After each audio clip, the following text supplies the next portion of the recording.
بسم اللہ الرحمن الرحیم۔ باقاعدگی سے نماز پڑھنے والا انسان اگر نماز چھوڑ دے یا اس سے نماز رہ جائے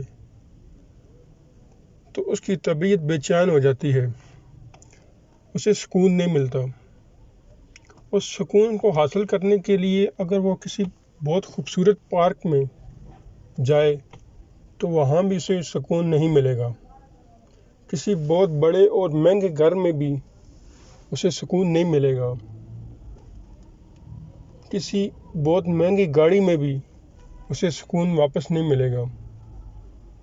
کسی اپنے کے پاس جا کر بھی اسے سکون نہیں ملے گا، حتیٰ کہ اپنے بچوں کے پاس بھی اسے سکون نہیں ملے گا۔ اگر اسے دوبارہ سکون ملے گا تو نماز ادا کرنے پر ہی ملے گا۔